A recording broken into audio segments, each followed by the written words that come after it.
El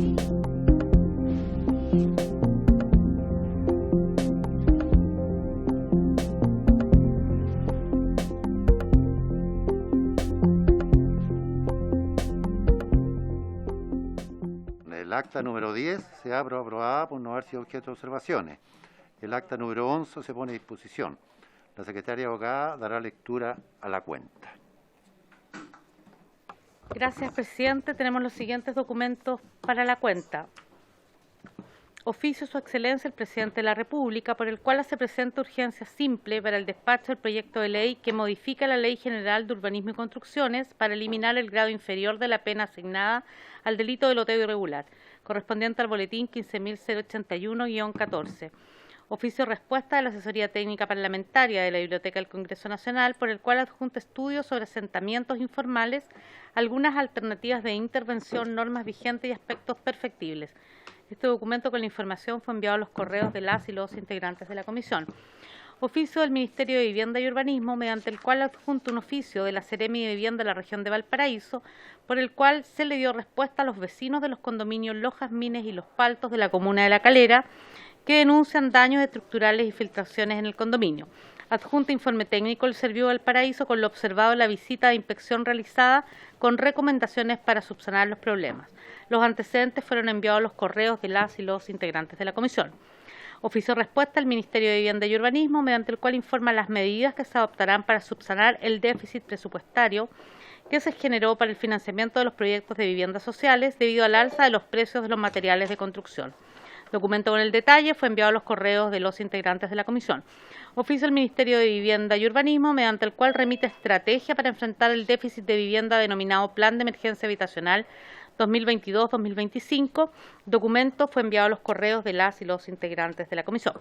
Oficio respuesta al Ministerio de Vivienda y Urbanismo, mediante el cual informa sobre los proyectos en materia de subsidios habitacionales, en particular los referidos al subsidio de habitabilidad rural. Documento con el detalle fue enviado a los correos de los integrantes de la comisión.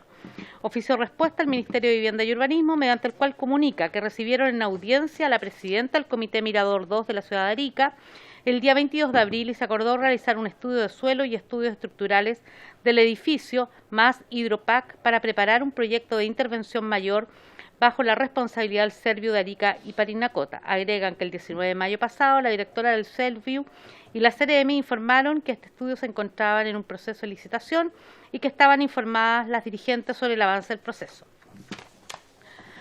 Oficio respuesta al Ministerio de Vivienda y Urbanismo, mediante el cual se refieren al estado de avance del plan de socavones para la comuna de Alto Hospicio. Documento fue enviado con el detalle a los correos de las y los integrantes de la comisión. Oficio respuesta al Ministerio de Vivienda y Urbanismo, mediante el cual se refiere a la aplicación del título segundo de la Ley 20.898, que establece un procedimiento simplificado para la regularización de viviendas de autoconstrucción.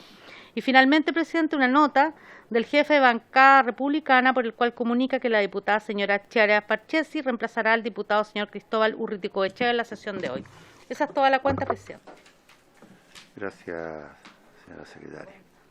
¿Alguna observación sobre la cuenta, señoras diputadas, señores diputados? No hay observación. En varios se ofrece la palabra. Diputado. Gracias, presidente. Quisiera solicitar un oficio al Ministerio de Vivienda, dado que en esta Comisión de Vivienda hemos visto las presentaciones que ha hecho el ministro, la subsecretaria, pero es en relación a las soluciones habitacionales, pero no se ha hablado de la continuidad de los proyectos de envolvente, tanto envolvente como estructural, todo lo que significan los aislantes térmicos. Y quisiera recordar que en la región de Los Ríos quedó pendiente el llamado concurso en que quedaron muchas familias fuera el año pasado y están esperando que se llame concurso de nuevo y se repongan recursos para este año, entendiendo que quizás en otras zonas del país no es tan importante como sí lo es en la zona de Los Ríos el apoyo para mejorar las viviendas, sobre todo con envolventes térmicos. Entonces solicitar que nos informen qué va a pasar con los recursos para este proyecto, que son el decreto 27, si se va a hacer concurso, por cuánto, si son las mismas 15.000 UF que se planteó el año pasado, o se va a ser recortado eso. Ok, diputado. Así se hará. Eso. Gracias, presidente. Consultaremos.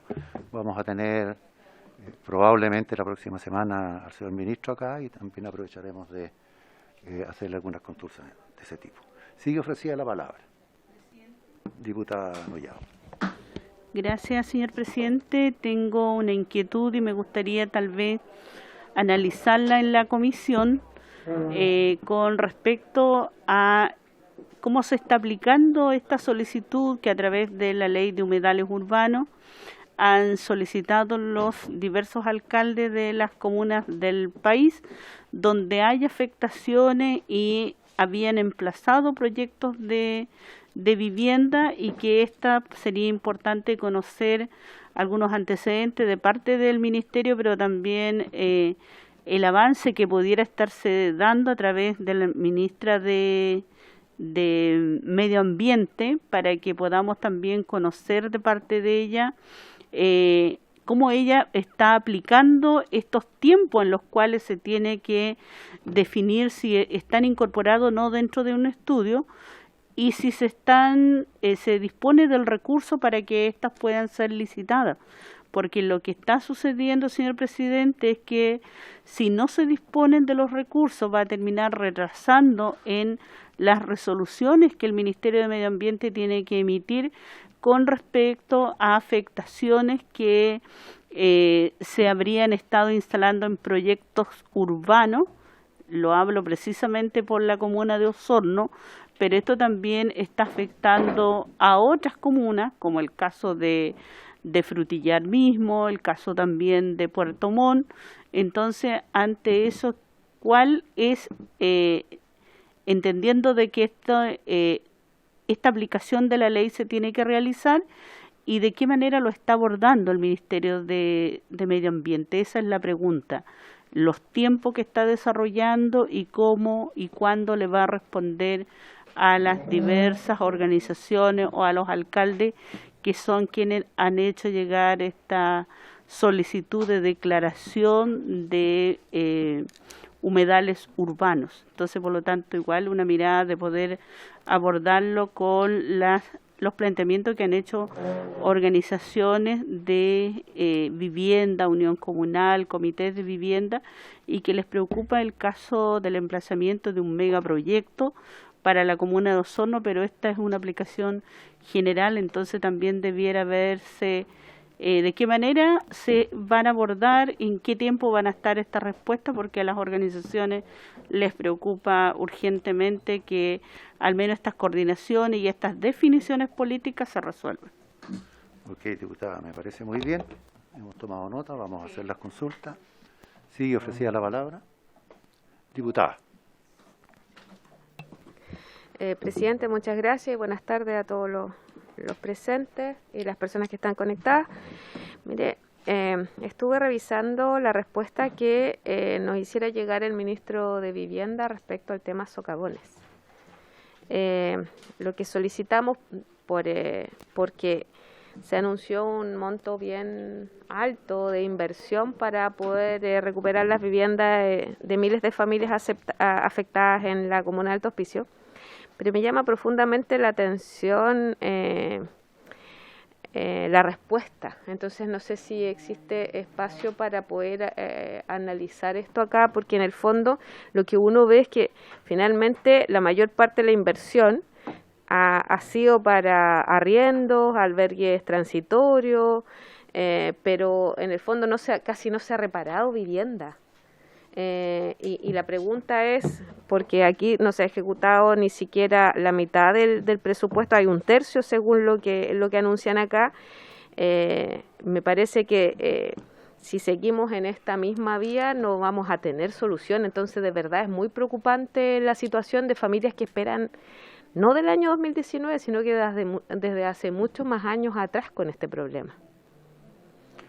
Me parece muy bien su inquietud. Entonces no sé si diputada. Existe la posibilidad de invitar más bien a la autoridad para que venga a explicitar, primero porque hay tanto atraso en la ejecución de este plan de reparación, y si van a alcanzar finalmente los recursos para responder a las familias que hoy día no están en viviendas transitorias y que han estado despojadas de su entorno, del colegio de los niños, de todo lo que significa trasladarse a otro barrio, a otra comuna, como ha sucedido hasta ahora. Tenemos que hacernos el tiempo, la próxima semana va a estar el ministro acá, entiendo. Y aprovecharemos ahí el espacio, ¿cierto?, para hacer una consulta tan relevante como la que usted está haciendo, diputada. Muchas gracias, presidente. ¿Sigue ofrecida la palabra? No, gracias. Okay. No, diputada, una consulta, presidente, porque ¿Sí? no me quedó claro, diputada Astudillo. ¿Volvemos a oficiar tal vez pidiendo que complementen el oficio 6?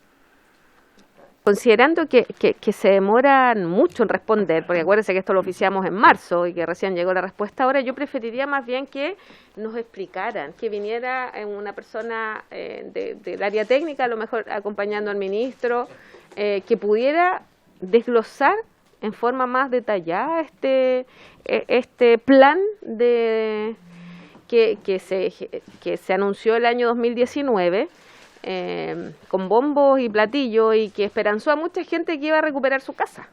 Entonces, lo que a mí me interesaría saber es por qué ha estado tan lento, por qué, van a alcanzar los recursos, porque veo que ya es un tercio ejecutado y casi nada es en reconstrucción, y cuál va a ser también el orden de prelación para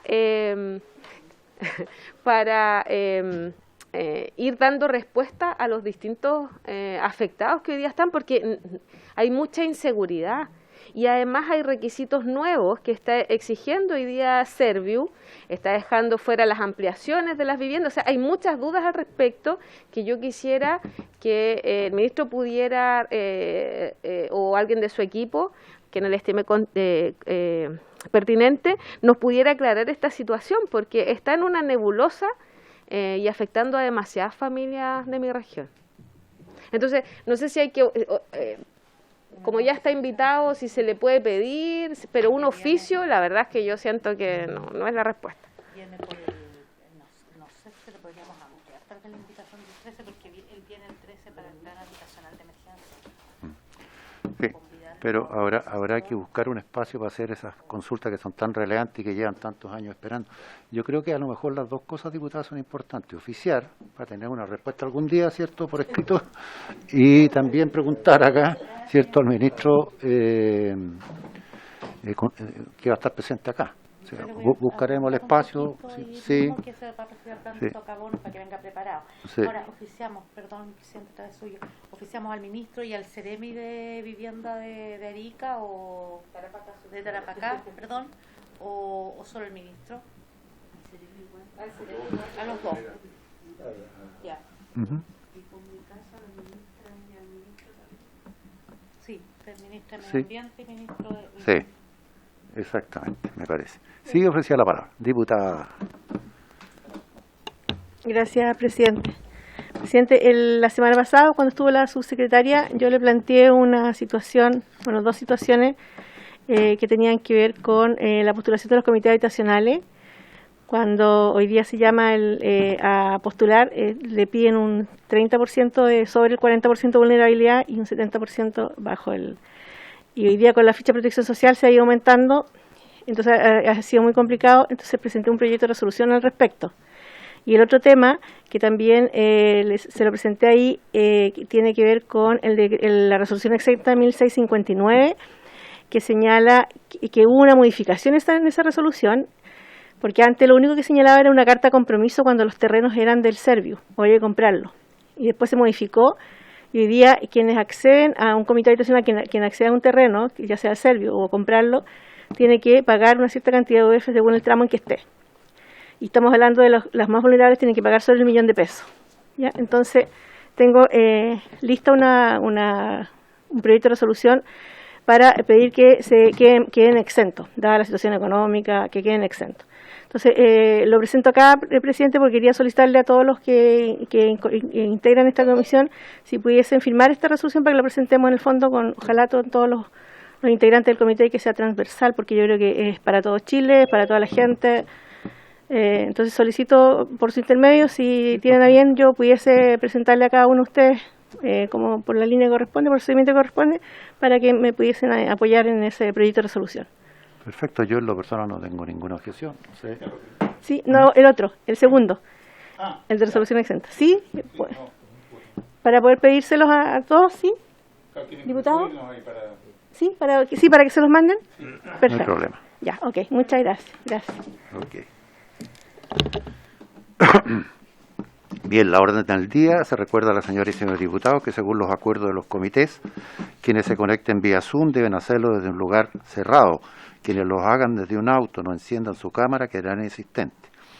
Esta sesión tiene dos objetos. Primero, recibir a la alcaldesa de Curanilahue, la señora Alejandra Burgos Bizama, junto a la directora de la Dirección de Desarrollo Comunitario, señora Alondra Jarpa Herrera, y la dirigente de la Asamblea de Recuperaciones y Tomas de Terreno, señora Karina Bizama Silva, con el objeto de que plantee las inquietudes por la situación de precariedad que afecta a 2.500 familias de la comuna que viven organizadas en 39 campamentos.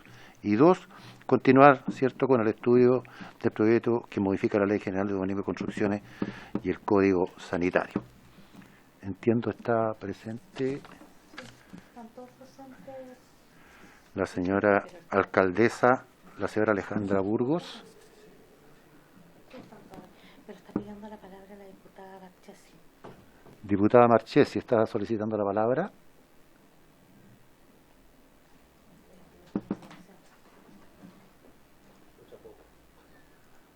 Diputada Marchesi está solicitando la palabra. Ay, sí, disculpen Ya. que no podía Está bien. desactivar el micrófono.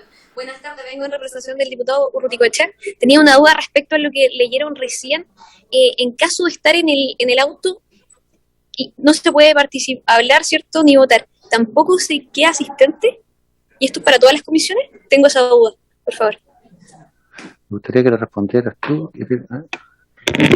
Sí, gracias, presidente. Sí, diputada, hay un instructivo de los jefes de los comités parlamentarios por el cual los diputados para estar, que se conecten vía Zoom, deben hacerlo desde una oficina, desde su casa, es decir, en un lugar cerrado, y quienes lo hagan desde el automóvil o no prendan su cámara durante toda la sesión, quedan ausentes. Ahora, si prenden la cámara en un minuto, se nota que están en un lugar cerrado, que no sea automóvil, ahí van a quedar presentes, de lo contrario quedarán ausentes. Ok. Bien, entiendo que está presente la señora alcaldesa de la comuna de Curanilahue, la señora Alejandra Burgos. ¿Ah? ¿Sí? Tiene la palabra. Tiene la palabra, alcaldesa. Acá, ahí sí. ¿Me escuchan? Sí, primero darle la bienvenida, alcaldesa. Tenemos mucho interés en escucharla respecto de la situación de precariedad, como dice acá en nuestro documento, que afecta a 2.500 familias, ¿cierto?, que viven organizadas a través de 39 campamentos, como dice acá. La escuchamos. Bueno, en primer lugar, saludarle al presidente y por su intermedio a cada uno de los integrantes de la Comisión de Vivienda. Agradecemos el espacio que nos otorgan. Queremos plantear la situación que vive Curanilahue, un territorio que históricamente se ha encontrado en dificultades, ¿cierto?, para poder sacar adelante proyectos de todo tipo, pero especialmente los que tienen relación con proyectos habitacionales.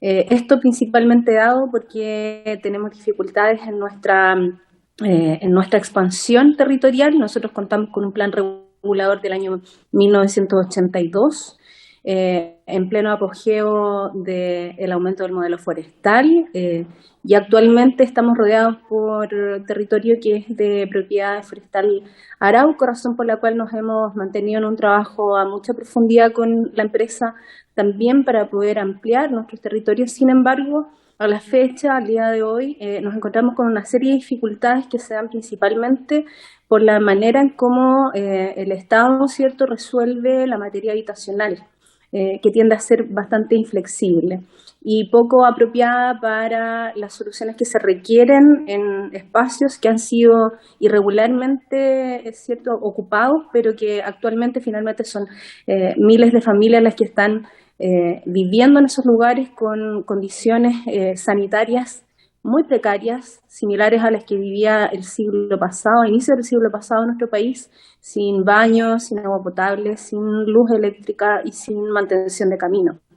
Esa es la razón por la cual nosotros consideramos importante poder acudir a ustedes, que nos puedan escuchar, y por esa razón también yo he pedido que me pudiese acompañar una de las voceras de las actualmente 43 tomas o recuperaciones territoriales destinadas a vivienda, que trabajan con nosotros a través de una mesa en el municipio para poder ir dando respuesta a las distintas necesidades que tienen estos espacios, ya sea, por supuesto, de propiedad, pero también de servicios básicos y respuestas mínimas, por ejemplo, para lo que significa pasar un invierno en espacios sin absolutamente ninguna condición ni de seguridad ni de higiene, como les mencionaba anteriormente.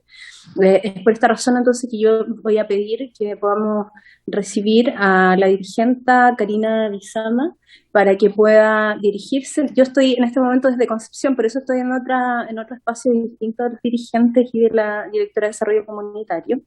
Estoy en Concepción porque viene la visita de la ministra Isquia Siches y por supuesto también es importante estar acá y poder plantear nuestras inquietudes. Por esa razón estamos separados, pero las reuniones han sido planeadas con anticipación, así es que quiero darle el espacio a la dirigente para que pueda plantear su situación, y finalmente yo voy a cerrar con algunas solicitudes que tenemos de incorporación a esta comisión. Muy Muchas bien, gracias, alcaldesa. presidente. Ningún problema. Le entregamos la palabra a la señora Karina Bizama, entiendo.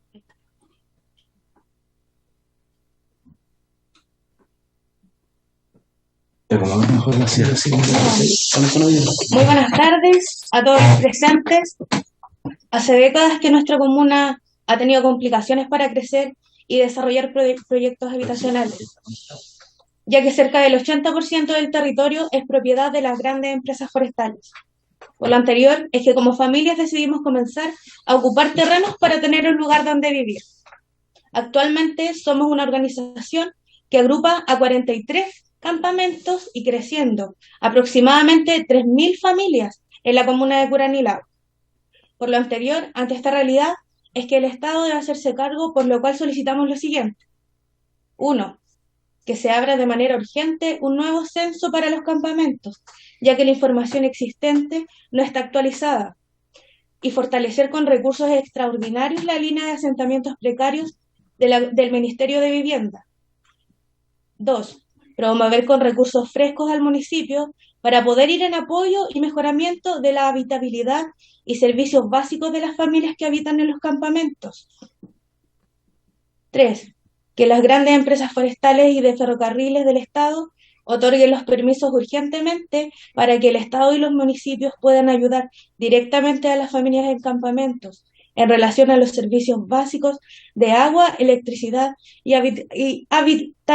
habitabilidad. Así como lo decía nuestra señora alcaldesa, tenemos grandes problemas de agua y electricidad, habitabilidad en los caminos. La municipalidad no tiene los permisos para poder venir a interferir. Tenemos 3.000 familias que lo necesitan, que podamos ir en ayuda de ellos. Está toda la disponibilidad, pero no están los recursos ni los permisos para que la municipalidad pueda venir a interferir. 4. Para el año 2023 se aumenten los fondos de compra de terrenos en la Ley de Presupuesto de la Nación. 5. Que cambien el plan regulador comunal lo antes posible ante la realidad que vivimos, con financiamiento urgentemente de la Subdere, siendo que en el año 1980 la última vez que se ha realizado el último plan regulador en la comuna de Curanilahue. 6. Que se puedan impulsar leyes para regular y desconcertar la gran propiedad de la tierra en manos hoy de las forestales, en pos del bien común, y que las comunas puedan crecer de manera armoniosa. Como lo decíamos anteriormente, el 80% de nuestra comuna es de territorios forestales. No tenemos lugar para poder expandirnos. No tuvimos otra solución que hacer esto. 7. investigar profundamente las acciones intimidatorias de las grandes empresas Forestal Arauco en contra de los pobladores y familias en campamentos. Esa ahora es una de las grandes problemáticas que también tenemos con las forestales. Nosotros nos fuimos a tomar un terreno porque lo necesitábamos, porque no hay más espacio. Y como consecuencia tenemos demanda y acoso por parte de la empresa forestal. No podemos seguir viviendo así. No tenemos luz, no tenemos agua y más encima estamos demandados. Hemos tenido problemas y acoso ante las forestales y no es la manera de vivir. Necesitamos vivir en condiciones óptimas y mejores de las que ya tenemos. Muchas gracias. De nada. Muy bien. Muchas gracias, Karina. Presidente, bueno, una vez que Karina ha planteado las preocupaciones que, como usted ve, ellos son voceros de una gran agrupación que hoy día está trabajando todos organizados por buscar distintas soluciones. Yo a lo que ella planteó, que por supuesto me sumo totalmente a estas preocupaciones y estas sensación muchas veces de que se producen injusticias, ¿cierto?, en la manera como habitamos el territorio. Agregaría algunas cosas. Uno tiene que ver con que hasta hace algunos años atrás se habían dispuesto para la provincia, dado que era zona de rezago, cerca de 10.000 subsidios, de los cuales Curanilahue debía haber podido acceder a varios miles de esos. Sin embargo, no pudimos acceder a ellos porque no había terrenos. Yo le estoy hablando, presidente, de hace años atrás, y hoy día seguimos en la misma situación. No hay terrenos para construir proyectos habitacionales a un nivel, a un estándar que permita la vida digna en nuestro territorio. Además de eso, y con gravedad, vemos que los subsidios actualmente que otorga el Servio no alcanzan, porque en todo Chile han subido los materiales, pero créame que la provincia de Arauco, una zona de rezago, y que hoy día además está teñida por una serie de adjetivos que nos ponen cada vez que hablan de la zona de macrozona sur, hace que las empresas constructoras no vengan a construir. Eso nos produce una tremenda ineficiencia en el gasto. Y yo escuchaba delante, mientras que esperábamos nuestro turno, la necesidad que hay de poder revisar la ejecución presupuestaria de los subsidios y de la glosa presupuestaria de vivienda. Me parece que es urgente que se pueda revisar esa ejecución en estos últimos años. Creo que ha sido muy baja comparada con lo que se requiere en nuestras provincias, que por su intermedio, presidente, también solicitar que ojalá pueda haber mayor transparencia en el uso de los recursos y cómo se destinan y se distribuyen en los distintos territorios. Nosotros creemos que como zona de rezago además tenemos que tener un trato no mejor, quizás quisiéramos que estuviéramos todos los chilenos tratados de la misma manera, pero sí con ciertos cuidados, dadas las condiciones que ya hemos señalado. Sabemos que se hace muy necesario que en el presupuesto nacional, que se empieza a discutir pronto, ¿cierto?, se pueda establecer una glosa que permita efectivamente tener una preocupación especial por los terrenos que están en toma o en ocupación irregular o en asentamientos precarios. Le hemos denominado de tantas maneras, pero finalmente son las personas las que viven en estas condiciones de mucha vulnerabilidad.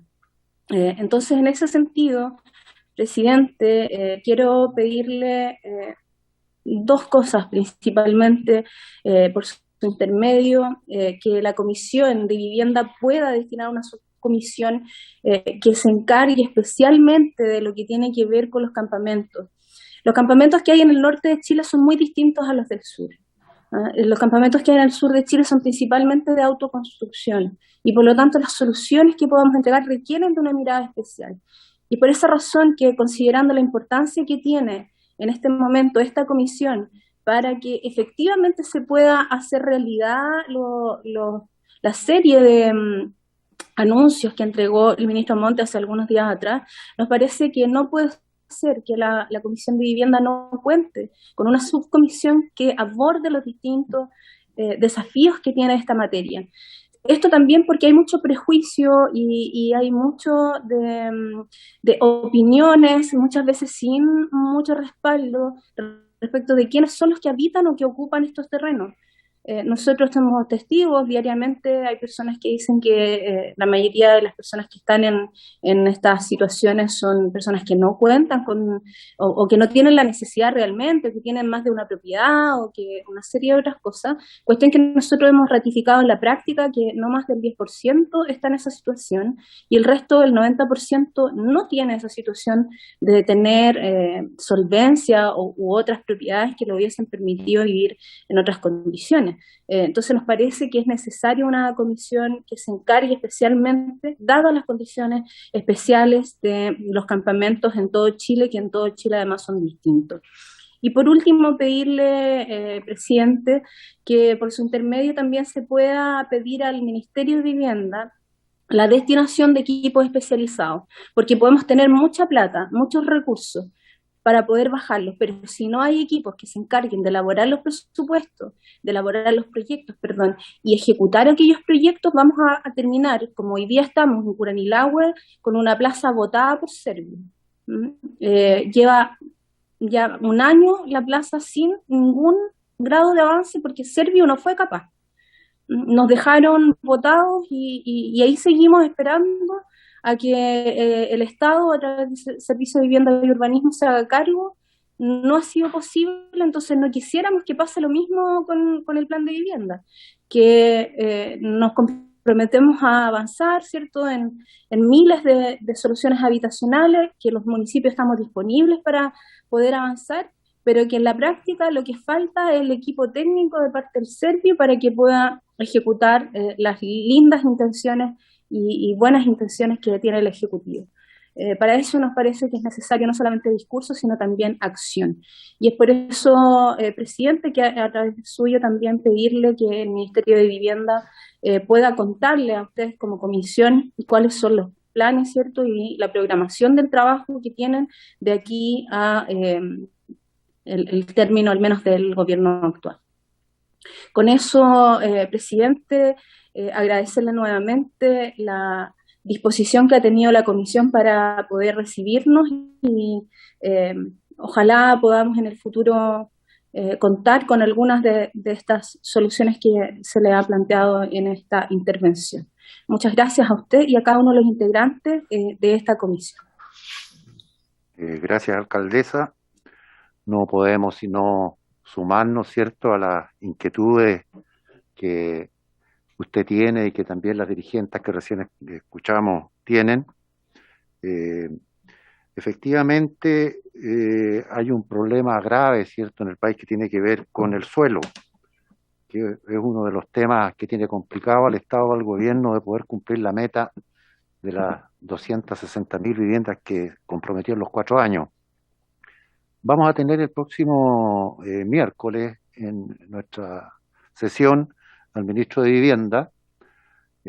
Plantearemos dentro de los espacios que tengamos, ¿cierto?, lo que usted está planteando, que me parece absolutamente legítimo, y veremos cuál es la respuesta. Usted nos planteó 2 puntos importantes: una comisión dentro de la Comisión de Vivienda que vea el tema campamentos, veremos cómo podemos hacerlo acá, y pedir también al al Ministerio de la Vivienda que de alguna manera ayude a los municipios con equipos técnicos para la ejecución de los proyectos. También plantearemos lo que usted recién dice respecto de la plaza. Esto nos parece extraño y muy malo, por decirlo de alguna manera, que una obra, ¿cierto?, que se inició hace algún tiempo, hoy día esté sin ejecutarse y sin terminarse. No sé si los señores diputados o diputadas quieren la palabra. Diputado Juan Carlos tiene la palabra. Juan Carlos Beltrán. Muchas gracias, presidente. Por su intermedio saludo a mis colegas diputados y por supuesto también a la señora alcaldesa, doña Alejandra Burgos. Estimada alcaldesa, mi nombre es Juan Carlos Beltrán. Yo soy diputado por el Distrito 22 y vivo en la hermosa comuna de Curacautín.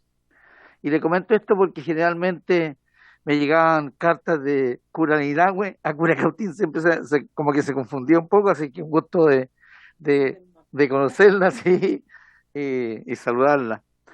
Entiendo perfectamente la tremenda preocupación que usted ha manifestado ante esta comisión, lo mismo que la dirigente que saluda a la señora Karina y por su intermedio al resto, porque estamos hablando de 2.500 familias.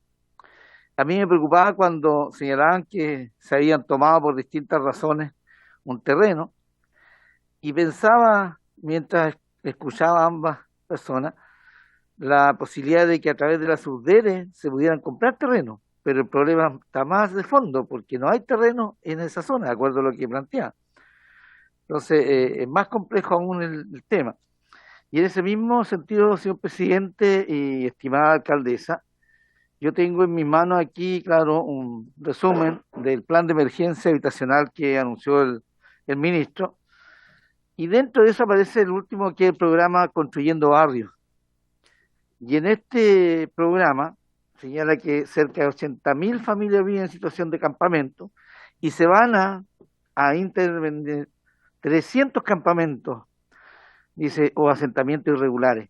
Entonces yo, señor presidente, si usted me permite, oficiaría al ministro solicitando para tener ya la próxima semana eventualmente una respuesta, si es que dentro de estos 300 campamentos que tienen programados están considerados los campamentos que acaba de señalar nuestra alcaldesa y por supuesto Karina, porque así podríamos tener ya una eventual respuesta para la próxima semana y ir avanzando.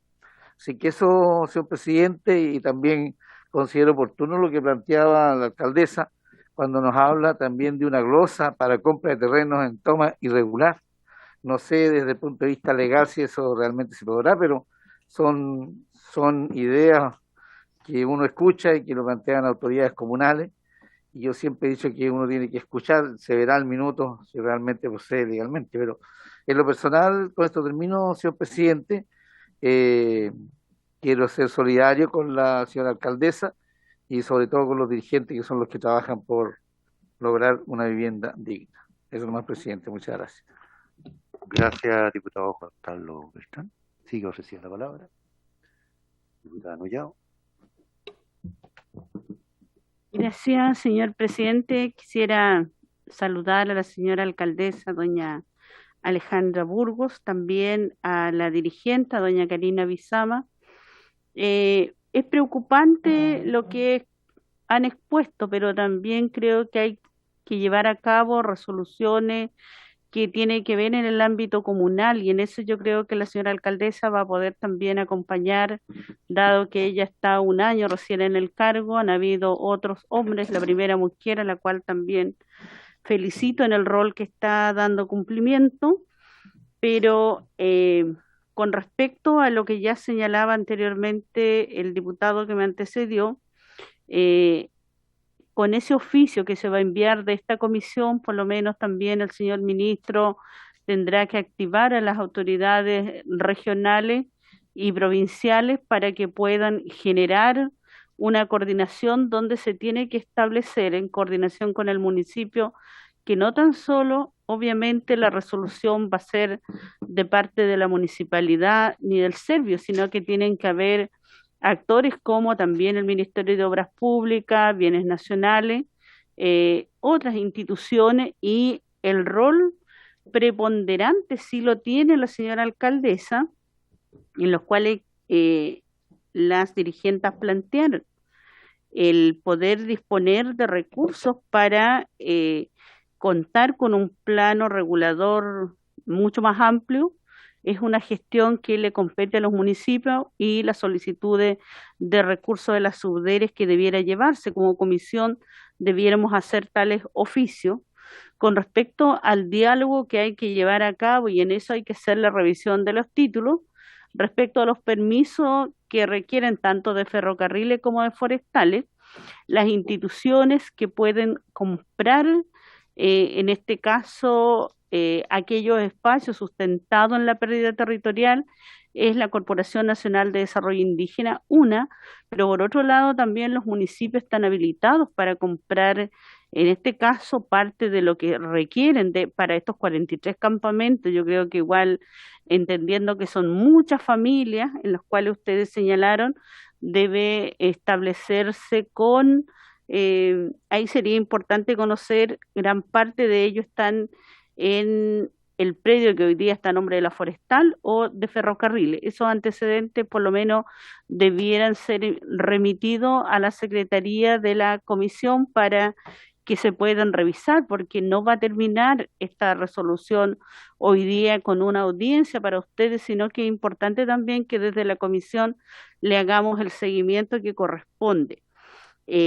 Por lo tanto, el habilitar de agua, hay experiencias en las cuales me ha tocado acompañar y donde también aquellos campamentos que se han generado a través de sus dirigentes, los municipios de alguna manera, si bien no pueden intervenir dentro y dejarle habilitada agua en sus viviendas, pero sí a través de camiones aljibe han podido instalar. Yo me imagino que la señora alcaldesa lo tiene resuelto de esa manera, instalar estos centros de acopio para dejar el agua y donde las familias concurren o pueden también utilizar una forma de cómo lo pueden acercar a cada una de las viviendas. Con respecto a la luz, ahí es un problema mayor y por lo tanto también han habido nexos de los alcaldes con la empresa, cualquiera sea, distribuidora de la energía eléctrica para que puedan estar habilitados. El camino, yo creo que como es una alta ruralidad y que además también requieren de las autorizaciones, por eso es tan importante primero resolver, como bien señalaba la señora alcaldesa, la situación respecto a la tierra, a la tenencia de la tierra, a la autorización del suelo para construir.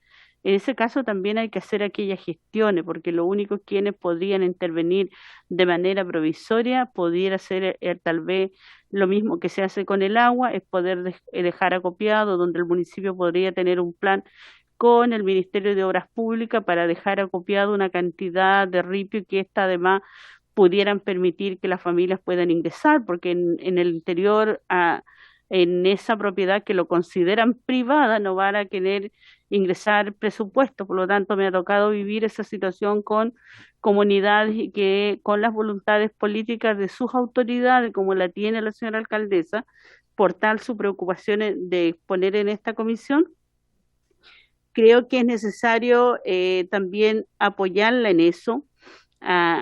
El plano regulador, la señora alcaldesa me imagino que igual está trabajando en su propuesta, en su proyecto de poder ampliar, pero eso también va a depender una vez que tenga resuelta la situación del suelo para ver dónde se va a ampliar hacia ferrocarriles, si es que ha llegado a algún acuerdo con ferrocarriles, si van a poder comprarle parte de ese suelo a la empresa forestal. Por eso es importante revisar si hay reivindicación territorial o de lo contrario es proceder a comprar para dar solución a aquellas familias que están en campamento y por eso es importante el nexo municipio-subdere.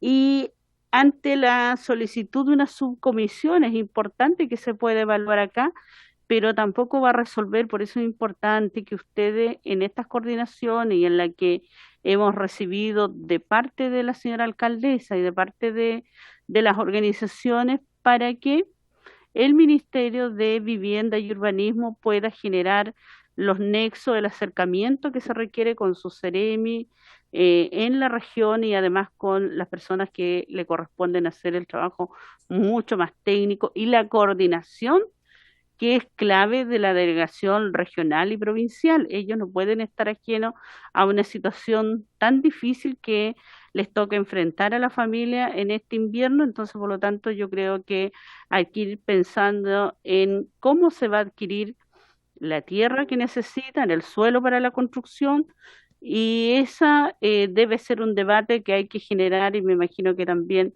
en esa coordinación que pueda llevar a cabo la señora alcaldesa Alejandra Burgos se pueda llevar a cabo, pero sin duda comprometido de esta comisión por la situación difícil que le ha tocado vivir y que además durante muchos años no se le ha dado respuesta. Gracias.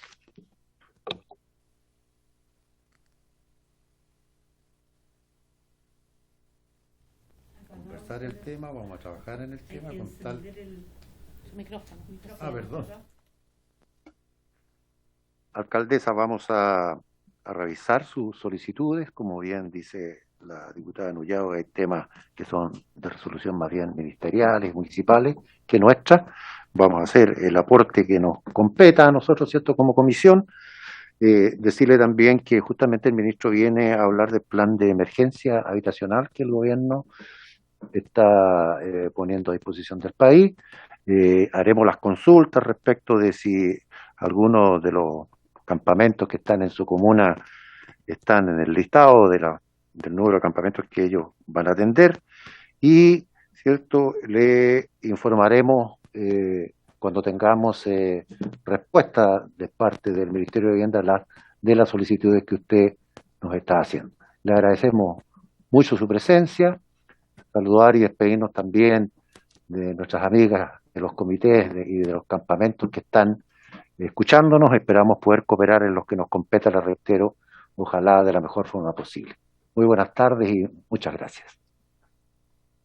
Muchas gracias, muy buenas tardes. Tendrá si quiere un minuto porque los invitados vienen a las 4, porque ambos hacen clase, entonces no podía... ¿Suspendo? ¿Dices tú? Ya. Suspendemos la reunión por 10 minutos entonces.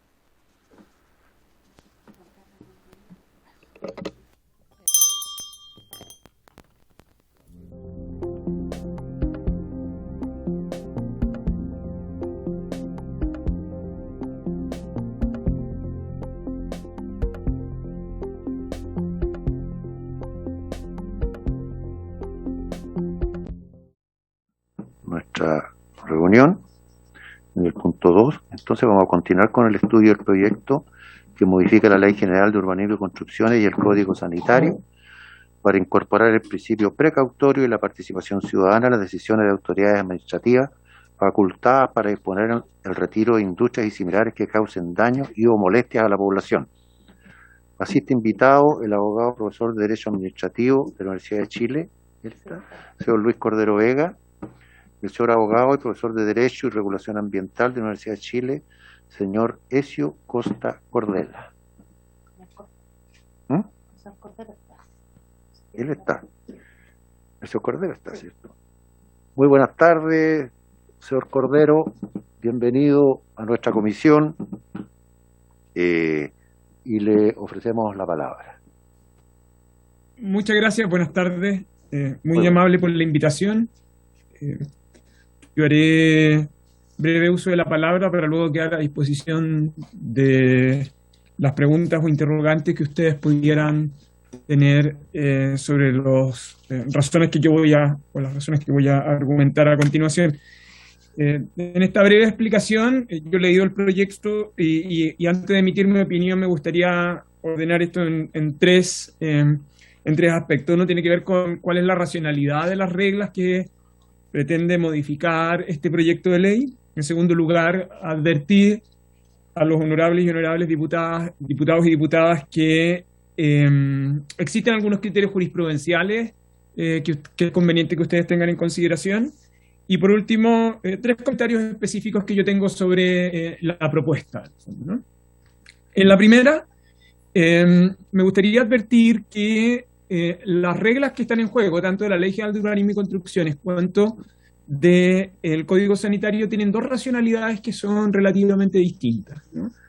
La habitualmente utilizada, que es la del artículo 62, que se establece una modificación, está asociada al traslado de industrias producto del congelamiento, esto esencialmente en aquellas hipótesis donde los barrios industriales quedan establecidos y luego hay modificaciones a los planes reguladores y eso implica extensión de la ciudad, o bien afecta el tipo de actividades que se pueden desarrollar en esos lugares, ¿no? La racionalidad de esa regla es que esa convivencia podría ser posible, pero llega a una determinada situación donde esto es sencillamente imposible y entonces la regla que permite o el criterio que utiliza la legislación urbanística en ese caso es preferir salud de las personas y por eso le entrega la atribución al municipio para ordenar el traslado de industria.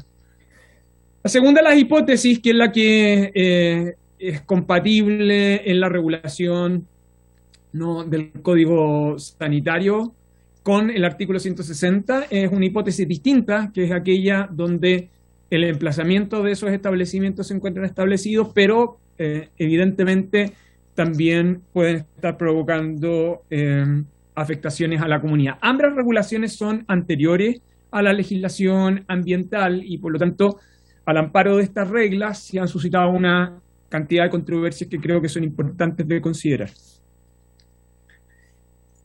¿Cuáles son los criterios jurisprudenciales que se han utilizado hasta ahora? La jurisprudencia, particularmente de la Corte Suprema y de la Contraloría, han sido especialmente deferentes con el ejercicio de esta atribución por parte de las municipalidades. Existe una última decisión importante de la Corte Suprema, que es de agosto del año pasado, el 6 de agosto del 2021, en el caso Comap, que es el caso NAEX, que es un traslado de industria y de bodegaje de combustible, donde la Corte esencialmente lo que dice es que, acreditándose los antecedentes y los informes tanto de la autoridad sanitaria como de la Seremía de Vivienda, es una atribución privativa de el municipio ordenar el traslado de industria. Los casos de traslado de industria que son posibles de ser advertidos en la jurisprudencia en general son aquellos que se ejercen en función de la Ley General de Urbanismo y Construcciones. Prácticamente hay pocos casos, o por lo menos en los últimos años, donde el protagonista sea la norma del Código Sanitario. En el caso de la Contraloría ha seguido un criterio similar al de la Corte Suprema desde muy antiguo. Existen algunos casos que yo creo que es conveniente que sí ustedes tengan en consideración. Por ejemplo, la Contraloría ha señalado, este es un caso muy conocido, que es un caso de 2014 que compromete a la Municipalidad de Coronel respecto del traslado de termoeléctricas. En ese caso, la Municipalidad de Coronel deseaba realizar un plebiscito para el traslado a la industria, y lo que en rigor advirtió la Contraloría, adecuadamente, en mi opinión, es que este tipo de decisiones son de orden técnico y sanitario, y en consecuencia no está dentro de las hipótesis de plebiscito que contempla la Ley de Municipalidades, sin perjuicio a que muchas de estas iniciativas de traslado de industrias provengan precisamente de solicitudes de la comunidad. Y el tercer aspecto, o el tercer criterio de los debates jurisprudenciales importantes que nosotros hemos tenido en materia de traslado de industrias, son las sentencias de inaplicabilidad del Tribunal Constitucional, que son uno, el caso de Curtiembres-Vaz, que es un caso de la Municipalidad de San Joaquín, y el segundo, el caso de Molinera-Antofagasta. La particularidad de todos estos casos es que toman muchísimo tiempo. Estos dos últimos a los cuales he hecho mención, uno se rechazó y otro estuvo a favor. Los votos en la mayoría y la minoría se intercambian, son los mismos argumentos, pero esencialmente en esos casos influyó la composición del tribunal. En el caso de Curtiembres-Vaz, sin embargo, tuvo una solución. Esa industria luego se trasladó, luego hizo innovaciones tecnológicas, tuvo un buen destino. El caso de Molinera Antofagasta ha sido un caso histórico, y es curioso porque el caso Comap, que es el caso que ha resuelto la Corte Suprema, también se refiere a el municipio de Antofagasta, ¿no? Regularmente esto suele ocurrir en municipios que tienen barrios industriales bien significativos.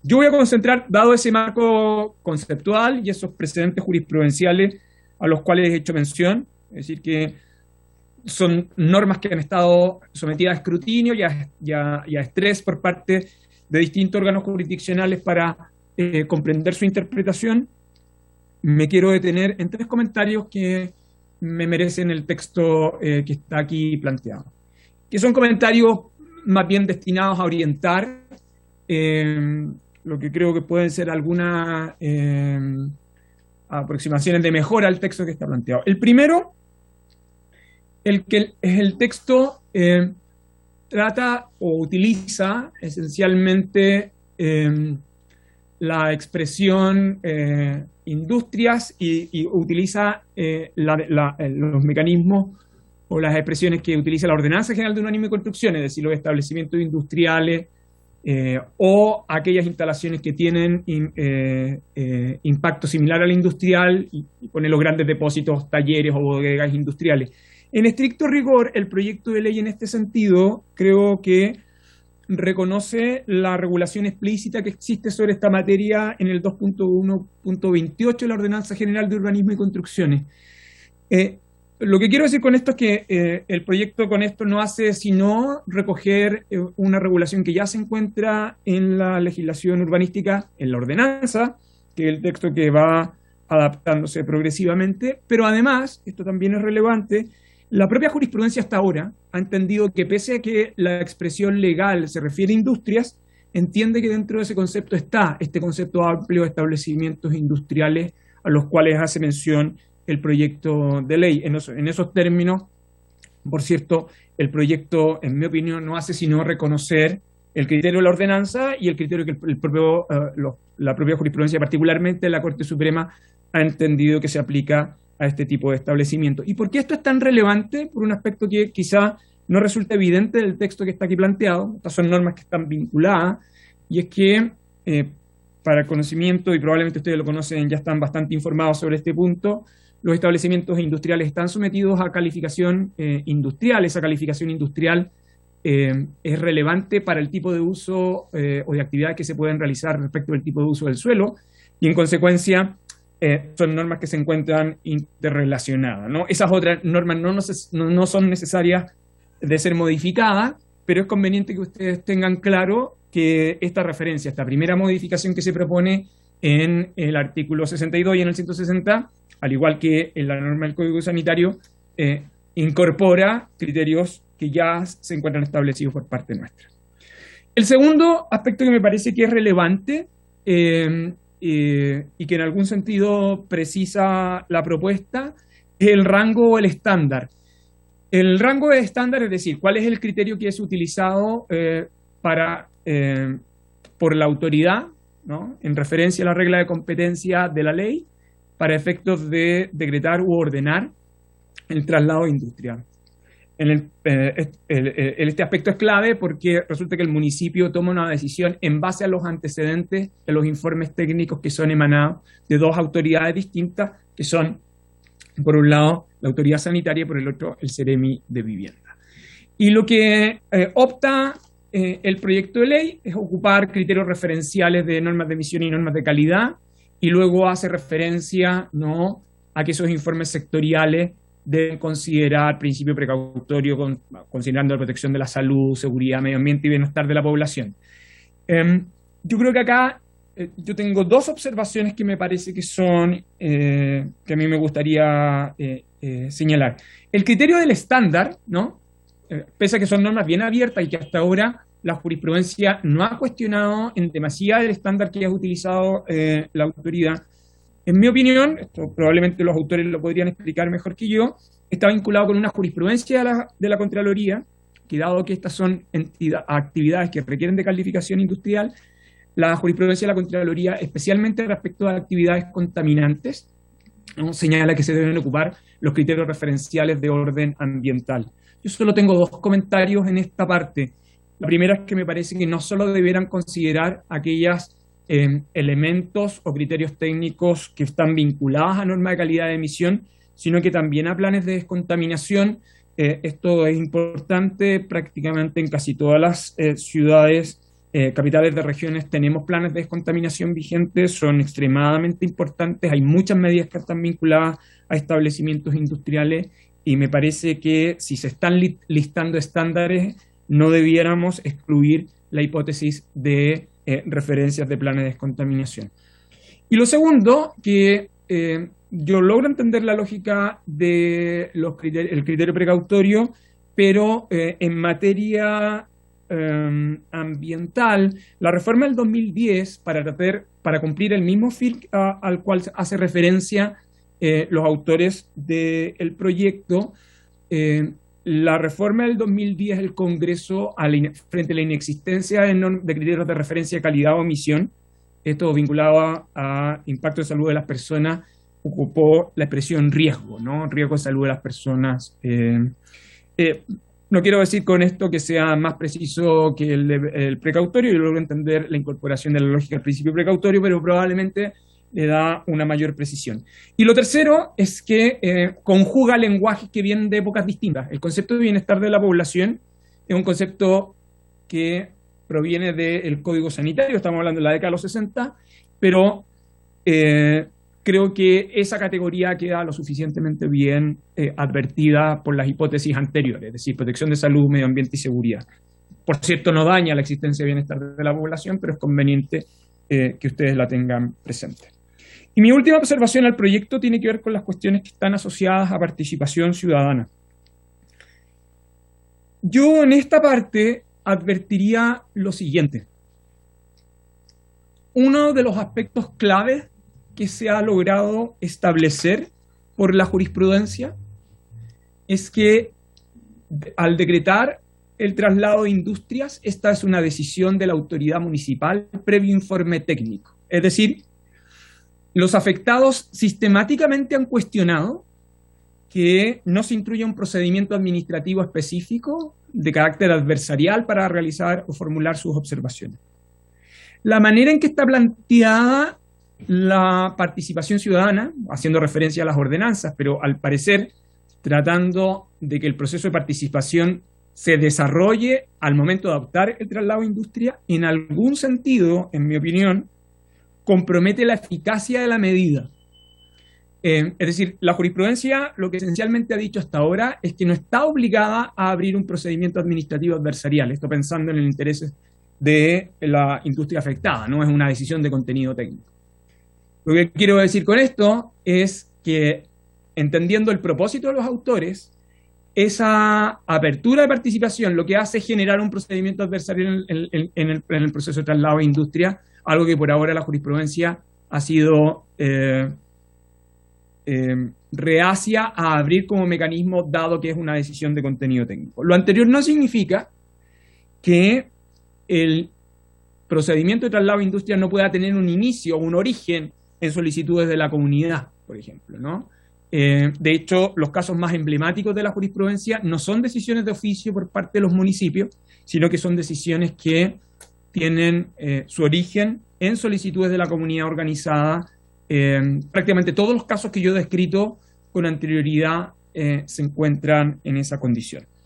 Y lo digo porque que puede ir a ser un noble propósito puede perjudicar la eficacia de la intervención administrativa, esencialmente porque además el proyecto establece que la omisión de ese trámite, ¿no?, genera nulidad de pleno derecho, ¿no? Entonces, en los hechos termina provocando un procedimiento administrativo adversarial, ¿no? O la apertura obligatoria de un procedimiento administrativo donde intervengan todos los interesados, ¿no?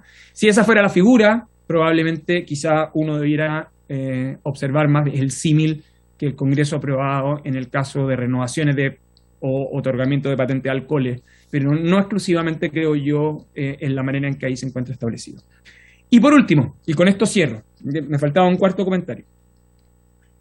Es conveniente tener presente que este es un proyecto que se refiere a actividades industriales que se encuentran principalmente en zonas urbanas, porque la norma descansa esencialmente en parámetros de regulación en materia urbanística. Si es intención de los honorables diputados y diputadas de avanzar a otros espacios regulatorios, que sería el espacio rural, me parece conveniente que ustedes tuvieran a la vista la regulación de los artículos 11 y 12 de la Ley de Protección Agrícola, ¿no? Es decir, del Decreto Ley 3557. Esa es una norma que se suele olvidar, pero que es bien relevante porque en hipótesis similares a esta, ¿no?, donde en el radio urbano se ordena el traslado de industria por la Ley de Protección Agrícola, que es una ley que está destinada principalmente a dar protección al suelo rural y a la actividad agrícola, las competencias se trasladan al presidente de la República para efecto de suspensión de ese tipo de actividades. Y lo planteo fundamentalmente porque la racionalidad de este proyecto tiene toda la lógica en la regulación urbana, y por eso tiene sentido cómo engarza una atribución con otra, pero no dialoga con la regulación rural, y la razón por la cual no dialoga con la regulación rural es que sencillamente esta es una institución que no se aplica ahí. Pero si se llegara a tener en consideración, mi opinión es que ustedes debieran observar los contenidos del artículo 11 y 12 de la Ley de Protección Agrícola, que probablemente podrían tener una adecuación para tener el mismo propósito que ustedes están buscando en este proyecto. Eso, señor presidente, muchas gracias por la invitación y quedo disponible a sus preguntas. Muchas gracias, don Luis. Se ofrece la palabra el diputado Cuello. Gracias, presidente. Quiero agradecer la exposición del profesor Cordero y tengo una pregunta. Bueno, primero me hace mucho sentido lo que plantea al final de sus comentarios en relación a la regulación para las zonas rurales, porque es verdad que este proyecto se dirige más bien a las zonas urbanas, a las industrias radicadas en zonas urbanas. Pero mi pregunta tiene que ver con la participación ciudadana. Mi pregunta es, entendiendo que esto puede, en el fondo, conspirar, este mecanismo que está hoy día en este proyecto de ley, en esos términos, podría conspirar, según las palabras del profesor Cordero, contra la finalidad del proyecto. ¿Cuál podría ser el mejor mecanismo, el mecanismo más eficaz para poder darle voz a la ciudadanía y permitir la participación en esta materia?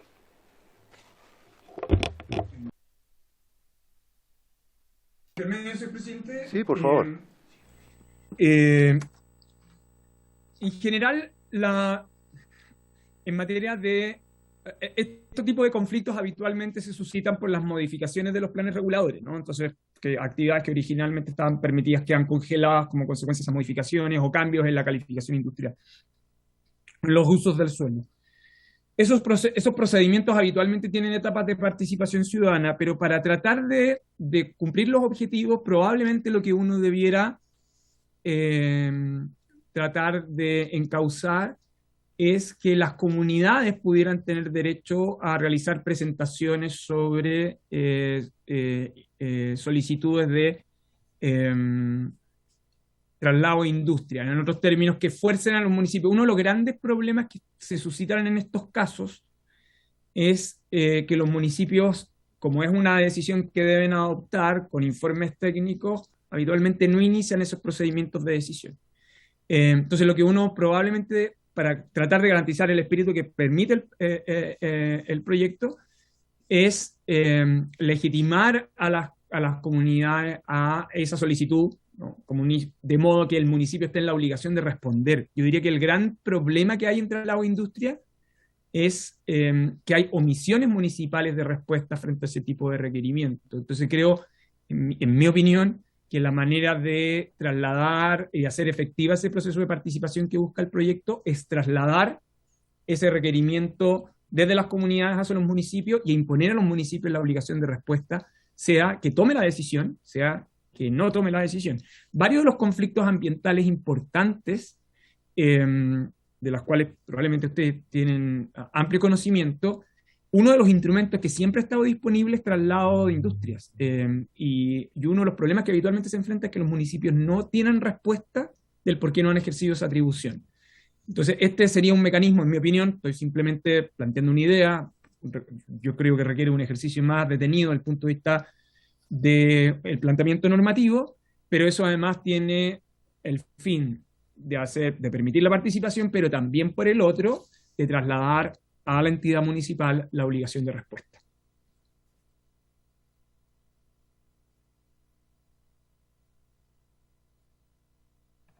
Gracias, presidente. Por su intermedio, saludar al profesor Luis Cordero y agradecerle por su presentación.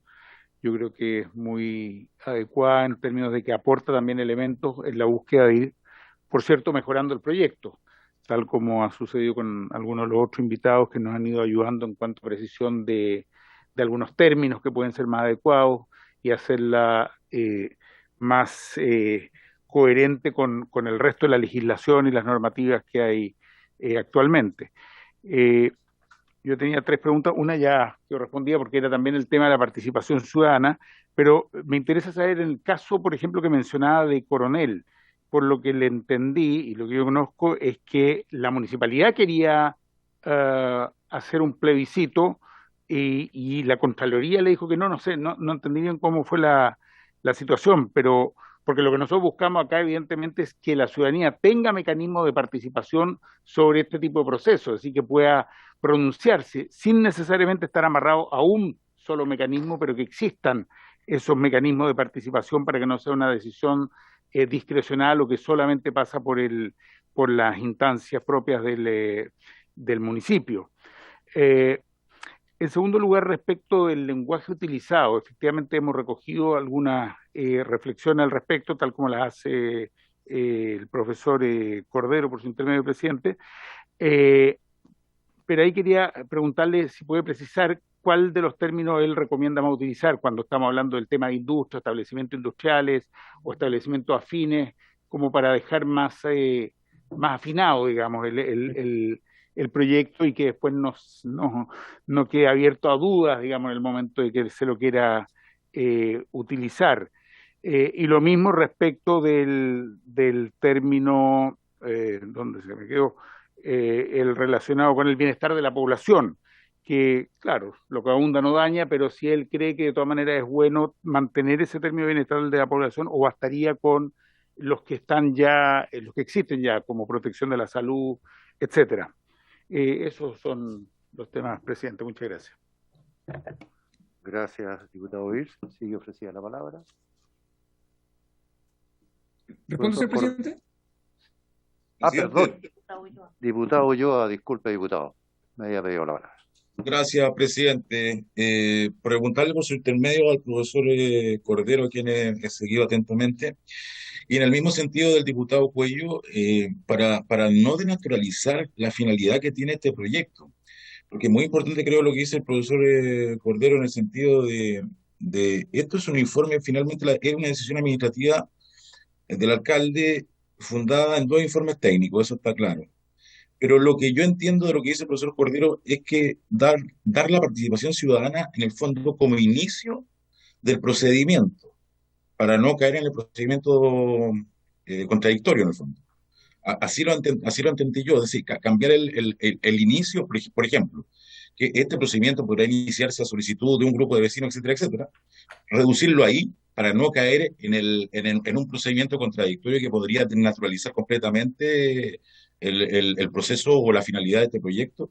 Y en segundo lugar, si se coloca, y segunda pregunta, profesor, por su intermedio, presidente, si se colocara un plazo para que el municipio pudiera iniciar este proceso, el silencio administrativo, ¿qué rol juega en esta materia?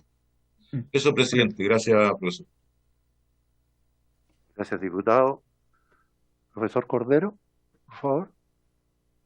Muchas gracias, señor presidente, por su intermedio. Respondo las preguntas. En el caso de la Municipalidad Coronel, que fue un caso del 2014, que era un caso que además tenía una particularidad porque afectaba a centrales termoeléctricas, además que tenía la particularidad que tiene que es infraestructura energética, pero también es tratada, como tiene procesos de transformación, es asimilada también a actividad industrial. Lo que la Contraloría objetó en ese caso no fue el mecanismo de participación ciudadana, lo que le dijo esencialmente a la municipalidad es, usted no puede plebiscitar una atribución que le es propia, en el fondo, y para lo cual requiere antecedentes técnicos, ¿no? Entonces, lo que estaba planteando la Contraloría en ese caso es que el mecanismo de traslado de industria es un procedimiento de carácter técnico y que no estaba dentro de las hipótesis del plebiscito. No es que estuviera cuestionando los mecanismos de participación, es que esencialmente esta es una decisión que se traslada a la municipalidad, porque esto es una advertencia en general en los procesos de participación. Los procesos de participación ciudadana no pueden sustituir el cumplimiento de deberes por parte de los organismos estatales. El caso de traslado de industria, uno debiera entenderlo como un deber, principalmente por las hipótesis en las cuales está regulada en la ley. Y lo segundo, que este es un caso, y esto es bien relevante, donde la discrecionalidad municipal en principio estaría limitada, porque es una decisión que depende de los informes técnicos de vivienda y del Ministerio de Salud. De la autoridad sanitaria es probablemente el más relevante, ¿no? Por las connotaciones que tiene. Y por eso yo lo vinculé con otra de las normas que está en la legislación urbanística, que está en la ordenanza, que es la calificación industrial, porque los establecimientos industriales, para que se puedan instalar, requieren siempre de calificación industrial. Y eso tiene que ver con los usos del suelo, desde peligrosa e inofensiva, pasando por molesta y contaminante. Entonces, la calificación industrial cumple un rol muy, muy relevante. Y eso depende de la autoridad sanitaria. Y por eso es un proceso que está encadenado. Entonces, mi advertencia para el proceso de participación es que las ordenanzas pueden cumplir un rol bien relevante en el desarrollo de mecanismos de observación o incluso de inicio de procedimientos en estos casos. Mi única advertencia es no hacer esos procesos de participación ciudadana cuando ya se está adoptando la decisión del traslado a industria, porque eso transforma el procedimiento en un procedimiento adversarial. Yo puedo hacer llegar a la comisión la última de las sentencias de la Corte Suprema, que es de agosto del 2021, donde se debate precisamente este tema. Es decir, es una industria que lo cual se ordena su traslado, es un debate que tiene muchos años. En el caso de Antofagasta, además, tiene que ver con combustible, y donde lo que alegaba la empresa afectada era que no se le había dado audiencia que le permitiera objetar los supuestos del traslado. Y lo que hace la Corte Suprema en ese caso es esencialmente decir, esta es una decisión de contenido técnico donde la municipalidad requiere de informe y por lo tanto no es un procedimiento adversarial. Entonces, esto, que es un criterio, en mi opinión, bien relevante por parte de la Corte, ese efecto se diluye si uno tiene un mecanismo de participación ciudadana al medio. No estoy diciendo que no se considere, estoy diciendo que uno debiera localizarlo en otra etapa. Y por eso una idea, una consideración inicial era plantearlo al inicio. Yo creo que puede haber un ejercicio de redacción que se aproximara en ese sentido, ¿no? Respecto del lenguaje, yo en esto advertiría lo siguiente. Yo creo que el proyecto en la primera de las acepciones, es decir, en aquella parte donde cambia la expresión industria por establecimiento industrial e instalaciones y entonces agrega grandes depósitos, talleres o bodegaje, mi opinión es que ese uso que está haciendo el proyecto es correcto. ¿Y por qué es correcto? O sea, yo no lo cambiaría, y no lo cambiaría por lo siguiente, porque en rigor lo que está haciendo el proyecto de ley es incorporar la categoría amplia para establecimientos industriales que tiene el 2.1.28 de la Ordenanza General de Urbanismo y Construcción. O sea, las categorías que utiliza el proyecto en esta parte son coherentes con las que regula la Ordenanza General de Urbanismo y Construcciones. ¿Qué es lo que ha sucedido con la jurisprudencia? La jurisprudencia ha entendido que el concepto de industria también se extiende a todo este ámbito. Entonces, ese lenguaje que utiliza el proyecto es correcto, en mi opinión, tanto desde la perspectiva de la ordenanza como de las otros establecimientos que incorpora la jurisprudencia. De hecho, el caso que recién les he citado es un caso donde está en cuestión una especie de gran depósito o de bodegaje industrial más que industria propiamente tal. Y por último, en general, mi recomendación es no hacer mucha fe en los procedimientos de silencios administrativos. En los casos de silencios administrativos, por una serie de razones. Primero, porque son mecanismos que requieren, para que sean eficaces, casi tener una decisión preestablecida. Y tienen incentivos bien perversos, sea que operen positivo o en negativo. Y en general, en el caso para la legislación chilena, las solicitudes o derecho de petición, como los que nacen en procedimientos administrativos iniciados por las comunidades, suelen tener silencio negativo. En el traslado a industria hay dos problemas, diría yo, que son bien serios, que están, por cierto, más allá del alcance de lo que está en este proyecto, pero que es conveniente que ustedes lo conozcan. El primero es que las decisiones municipales demoran mucho tiempo en adoptarse, ¿no? O en algunas ocasiones, derechamente, no tienen respuesta por parte de las comunidades.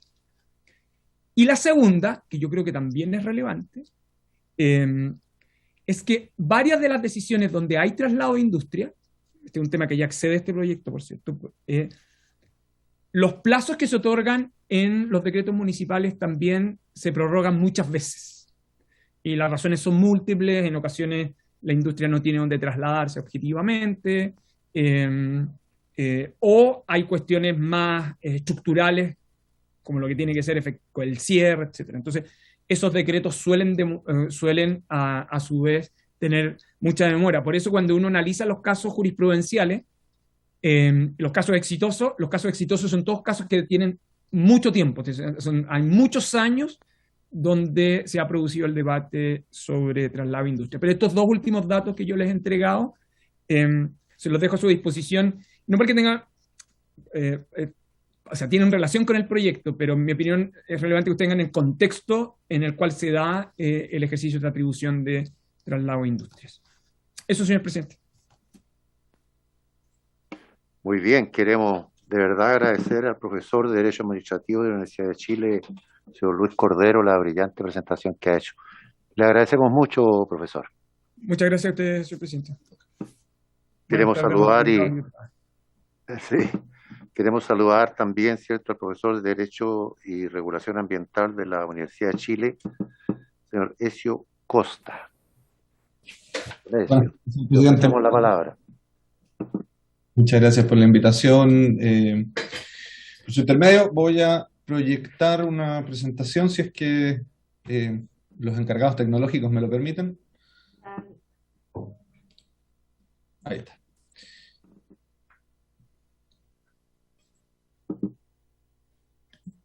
Ya. Ahí deberían estar viendo la presentación. Sí. Tiene una fecha equivocada porque, bueno, tuvimos que suspender antes esta presentación. Pero efectivamente. Sí, ese es el problema. Primero que nada, decirles, honorables diputados y diputadas, me parece un proyecto de ley muy pertinente el que se está discutiendo, tanto desde el punto de vista de la armonización que debe existir entre las facultades de las municipalidades y de la autoridad sanitaria, como también desde el punto de vista de la inclusión de la participación y el principio precautorio.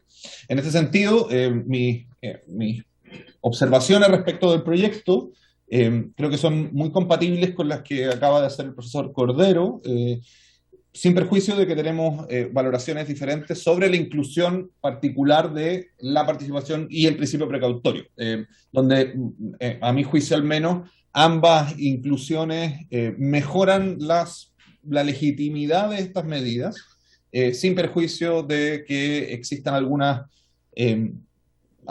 interpretaciones jurisprudenciales que quizás hayan avanzado sin ellas, ¿no?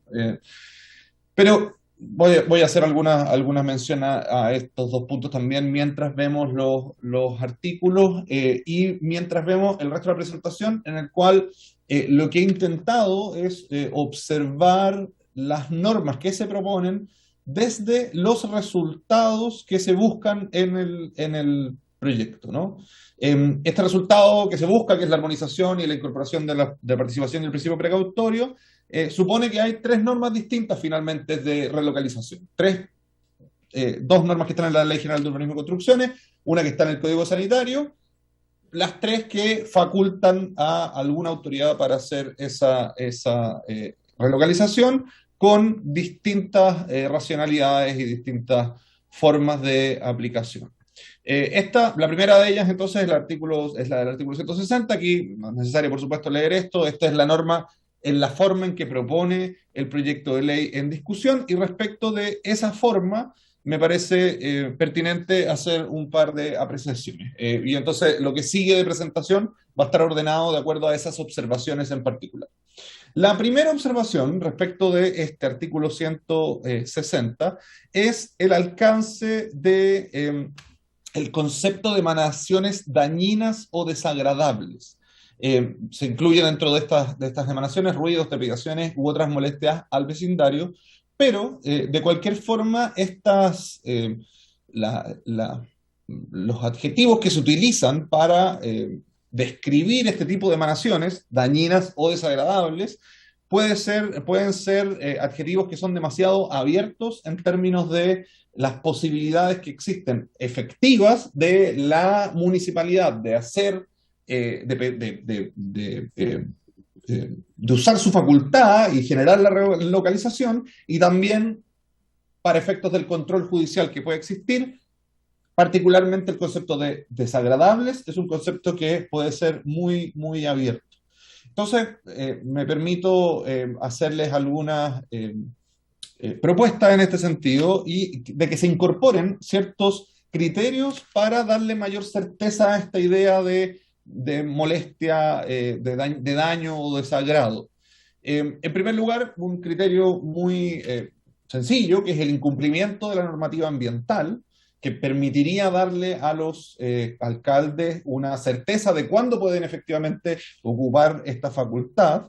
En segundo lugar, uno que es un poco más abierto, pero que cubre la idea del daño, que tiene que ver con la afectación significativa a la salud de la población. Esto se añadiría al riesgo de explosión o incendio, y me parece que también, aunque no está aquí reflejado, debiera existir una mención a la afectación significativa a el medio ambiente, o sea, la existencia de daño ambiental. Eso sin perjuicio de que puedan mantenerse cierta apertura en la norma, pero al menos generar junto con esa apertura estos indicadores que le den mayor certeza a las municipalidades para usar su facultad.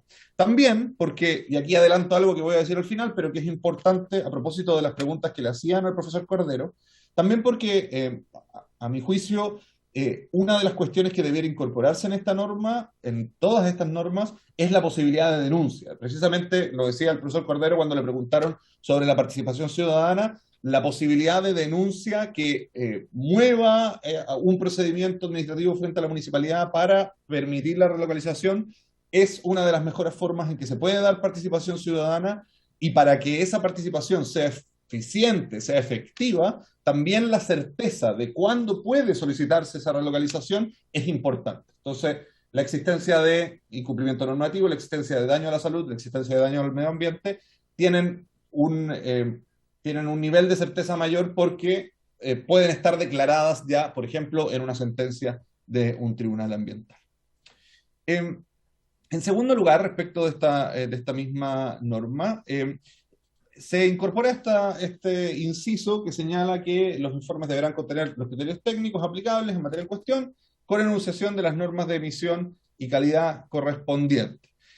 Lo que nosotros proponemos en este sentido es que se enuncien las normas pertinentes en general y no solamente las normas de calidad y emisión pertinentes. ¿Por qué? Primero que nada porque hay pocas normas de emisión y de calidad. Tenemos un vacío normativo relativamente importante. No siempre cuestiones que tengan que ver con la molestia o el daño a los vecinos van a estar contenidas en normas de calidad o emisión, sino que pueden estar contenidas también en otro tipo de normas. El profesor Cordero hablaba de los planes de prevención y descontaminación. Efectivamente, en estos planes podrían existir ciertas normas que estén siendo también incumplidas, pero también hay otras normas, inclusive las mismas resoluciones de calificación ambiental, que son al final una regulación caso a caso de los efectos de los proyectos sobre los y las vecinas. Entonces, incorporar una idea de normas pertinentes amplía las posibilidades efectivas de utilización de esta potestad, mientras que la incorporación de solo de normas de emisión y calidad lo restringe demasiado. Sobre todo cuando, a falta de normas de emisión o calidad, se hace una remisión a el principio precautorio o a los criterios precautorios. Los criterios precautorios en la aplicación jurisprudencial y en la manera en que la doctrina lo ha explicado, son criterios que normalmente requieren de una incertidumbre científica, y la existencia de incertidumbre científica no es la existencia de ignorancia respecto de un efecto, sino que es la existencia de una prueba respecto de un daño grave o irreversible, que es igualmente valiosa que una prueba que descarta ese daño grave o irreversible. Este tipo de situación no la tenemos tan presente siempre, ¿no? Por una cuestión de falta de investigación, de falta de conocimiento científico respecto de algunos proyectos. Entonces, la remisión a las normas pertinentes en general nos parece que podría ser más efectiva para el cumplimiento del objetivo de la norma. Y en el mismo sentido, la aplicación del criterio precautorio no debiera tampoco supeditarse solo a la ausencia de normas de emisión y calidad o a la ausencia de cualquier otra norma. Incluso existiendo una norma, el criterio precautorio puede jugar un rol, sobre todo cuando son normas que no son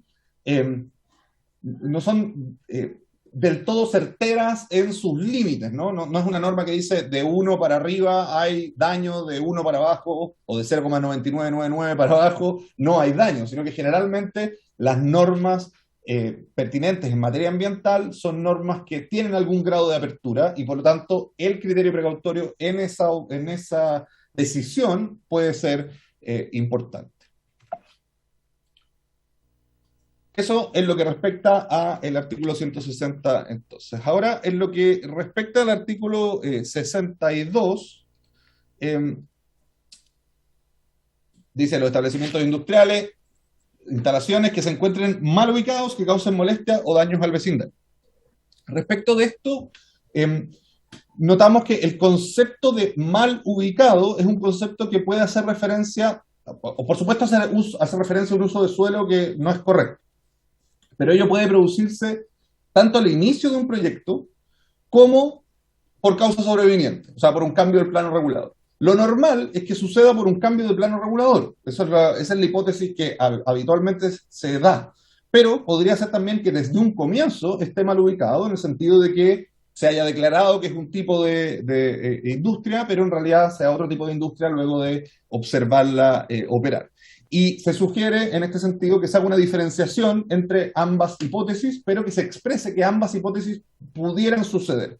Esto sobre todo tiene que ver con la dificultad que supone el cambio sobreviniente, o sea, el cambio en el plano regulador, la dificultad que supone para la municipalidad de decretar este movimiento de la industria a propósito de la defensa que puede utilizar el establecimiento industrial basado en una idea de propiedad sobre los permisos que le permitieron, valga la redundancia, situarse en el lugar en que está situado, que es el caso de Curtidos Vaz, por ejemplo, que también citó el profesor Cordero, donde efectivamente, en base al derecho de propiedad que está en la Constitución actual, se impidió el uso de la facultad municipal, aduciendo que había aquí un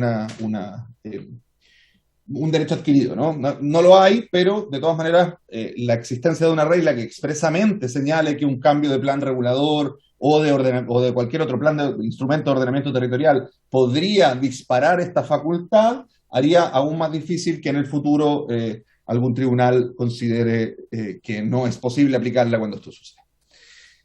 En quinto lugar, notamos que hay un requisito que es un requisito copulativo, o sea, esto tiene que encontrarse mal ubicado, primero que nada, y esta industria, encontrarse mal ubicada, y luego causar molestia o daño. Este segundo requisito, molestia o daño, es muy similar al que veíamos antes del artículo 161, y por lo tanto nos parece que hay cierto nivel de reiteración en aquello.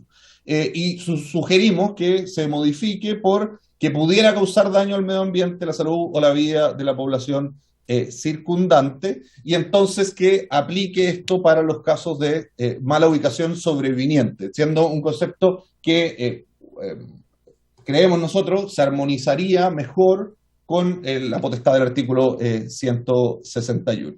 En el caso de la mala ubicación de inicio, o sea, de que la industria haya, en el fondo, se haya ubicado en un lugar donde no puede por el uso de suelo, lo que sugerimos es que se elimine este segundo requisito y que el solo hecho de que esté mal ubicada desde el inicio sea suficiente para que la municipalidad tome la medida de relocalización. Por último, en relación con el segundo inciso del artículo 62, creemos que lo mismo que dijimos antes respecto al artículo 161, este uso de las normas de emisión y calidad debiera ampliarse a la cita de toda la normativa ambiental pertinente, y también que el principio precautorio debiera aplicarse en todos los casos y no solamente frente a la ausencia, muy común por lo demás, de estas normas de emisión y de calidad. Por último, está lo que se refiere al artículo 84 del Código Sanitario, y esta es la propuesta que se hizo. Respecto a esta propuesta, hacemos la misma observación que se hizo en los dos artículos anteriores. No debiera estar supeditado solamente a las normas de emisión y calidad, sino que a toda la normativa ambiental, y el criterio precautorio debería aplicarse también en todos los casos. Ahora, respecto de los tres casos, y esto era lo que les adelantaba al menos una de las cosas, respecto de los tres casos nos parece que es necesario incorporar la posibilidad de que se inicie este procedimiento no solamente de oficio, como es actualmente, sino que también por una solicitud o denuncia de los y las vecinas, o de cualquier ciudadano que detecte que existe este incumplimiento o que existe esta molestia. Eso sí produce una apertura mucho mayor de participación ciudadana, sin perjuicio de que, en lo que a nosotros respecta al menos, el uso de herramientas de participación ciudadana como las que ya se plantean en el proyecto es también muy bienvenido. Nos parece que, si bien no ha sido hasta ahora un ingrediente demasiado utilizado en la toma de este tipo de decisiones administrativas, el parecer de los y las vecinas, sí debiera serlo a futuro, y creemos además que esa es la forma en que se ha ido ampliando el espacio en el cual operan las instituciones democráticas, y que no debiera obstar esto el hecho de que pudieran estas instituciones de alguna manera complejizar la aplicación de la institución. O sea, la institución tiene una función que está en relación con las personas que rodean a estas industrias, y por lo tanto no incorporarlas en la toma de decisiones nos parece a nosotros que es una mala idea, y en ese sentido defendemos que sí se incorporen y que sí haya participación ciudadana. Sin perjuicio de lo anterior y sin perjuicio de que creemos que debe existir esta apertura, también nos parece que para el resultado de este procedimiento, ya sea que el resultado del procedimiento arroje como resultado, valga la redundancia, la relocalización de la industria, o arroje como resultado que no es necesario relocalizar la industria, en cualquiera de los dos casos, y también para darle mayor certeza a todas las partes, nos parece que los tribunales ambientales debieran tener una facultad de revisión de estos actos administrativos. Uno podría eventualmente, a través de la aplicación de la normativa general, decir que los tribunales ambientales tienen esta facultad, pero esa normativa general no se ha aplicado, y por lo tanto pareciera una mejor técnica legislativa expresar que el resultado de este procedimiento lo podrán conocer los tribunales ambientales, que además son tribunales especializados precisamente en este tipo de asuntos, ¿no? En cuando existe molestia, cuando existe riesgo, cuando hay incumplimiento de normativa ambiental o no. Y eso es todo lo que quería presentarle, señor presidente. Muchas gracias. Muchas gracias, profesor. Señoras diputados, ¿alguna consulta? No hay consulta. Bien, profesor, le agradecemos de verdad su intervención. Ha sido sin duda alguna de mucha utilidad. ¿Perdón? ¿Ah? Ya. Tiene la palabra. Gracias, presidente. En primer lugar, agradecerle al profesor Ezio Costa. Creo que es muy clara su presentación y creo que contribuye y ayuda muchísimo al proyecto. Nosotros estamos preparando algunas indicaciones que queremos compartir con la comisión, y seguramente van a trabajar también en conjunto con los demás asesores de los distintas diputadas y diputados. Y yo creo que los elementos que nos entrega el profesor pueden contribuir. Hay una pregunta específica sobre el proyecto que le quería hacer y una más general. La primera es si, respecto al principio precautorio, aquí se nos ha dicho antes que se puede utilizar o habría que utilizar el principio precautorio de la ley REP, porque está más actualizado, porque ya es una norma que está vigente en este momento. Si él coincide con esa apreciación o tiene alguna visión diferente al respecto. Es una pregunta específica respecto del proyecto. Y después una pregunta más general, pero aprovechando la presencia del profesor Ezio, que conoce mucho estos temas.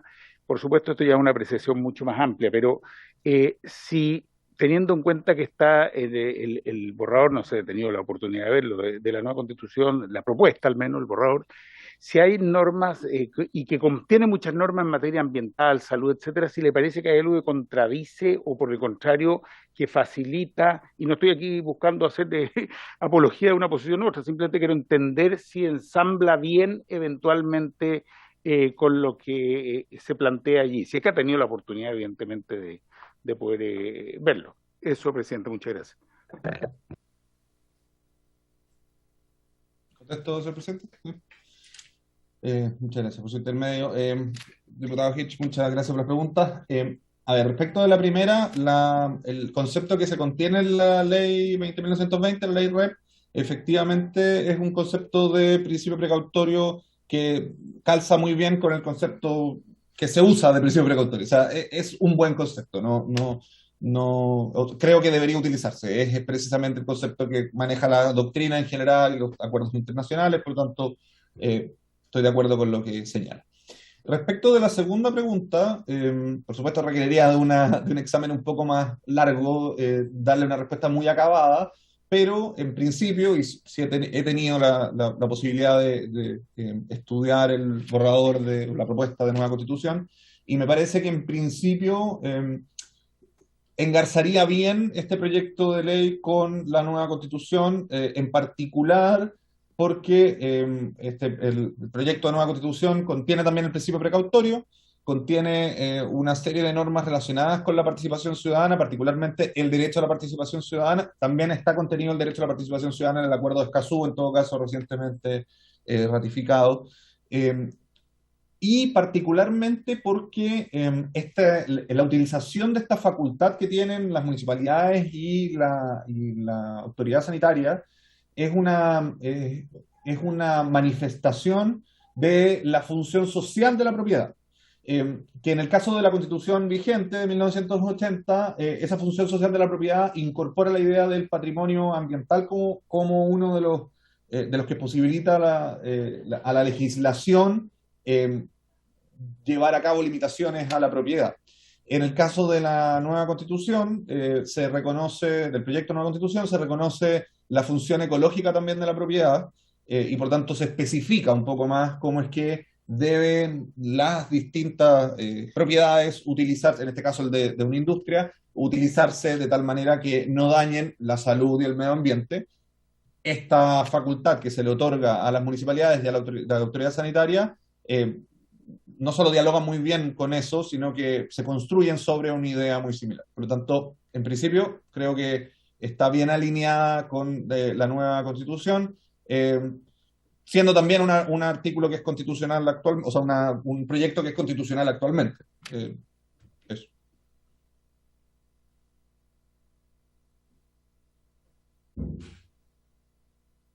Diputado Cuello.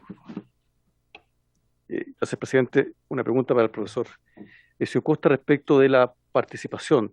La pregunta es si esta se iguala con la denuncia o si bien también es eficaz que se contemplen pasos intermedios de participación ciudadana además de la denuncia, y también qué grado de si esta participación puede ser vinculante o no, y en qué grado. Esa es mi consulta para el profesor. Gracias. Gracias, diputado. Profesor, si es tan amable. Sí, gracias, diputado. Gracias, señor presidente. A ver, no se igualan, a mi juicio. La participación ciudadana puede tener distintas herramientas. Una de esas herramientas es la denuncia. Otra herramienta tiene que ver con la consulta en el caso de que se esté tomando esta decisión.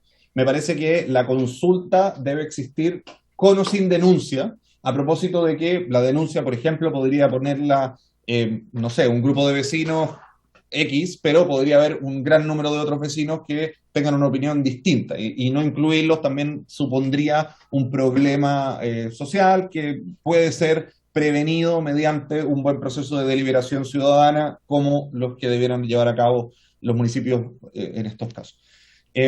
Sobre la segunda pregunta, la tradición chilena en materia de participación ciudadana alcanza niveles de incidencia consultiva, no ha alcanzado niveles de participación vinculante, salvo en los casos de plebiscitos. Y, como dijo el profesor Cordero antes, en estos casos de relocalización de industria se ha resuelto que no es posible hacer ese tipo de plebiscitos. Por lo tanto, yo diría que con la normativa vigente y incluso modificando estos artículos, no podría llegarse al nivel de tendría que estudiarlo más, pero en principio creo que no podría llegarse a un nivel que sea completamente vinculante la participación ciudadana en estas instancias sin otras modificaciones a otras leyes o a la propia Constitución. Sino que puede tener un nivel consultivo muy alto, incluso deliberativo, que es como lo más alto que se puede llegar dentro de los niveles consultivos. Gracias, profesor. ¿Alguna otra consulta? Bien, volvemos a agradecerle al abogado y profesor de Derecho y Regulación Ambiental de la Universidad de Chile, señor Ezio Costa Cordela, por su brillante participación. Le agradecemos mucho, profesor. Muchas gracias a usted, señor presidente, honorables diputados y diputadas. Hasta luego. No. Habiéndose cumplido el objeto de la sesión, esta se levanta. 500. Qué puntualidad.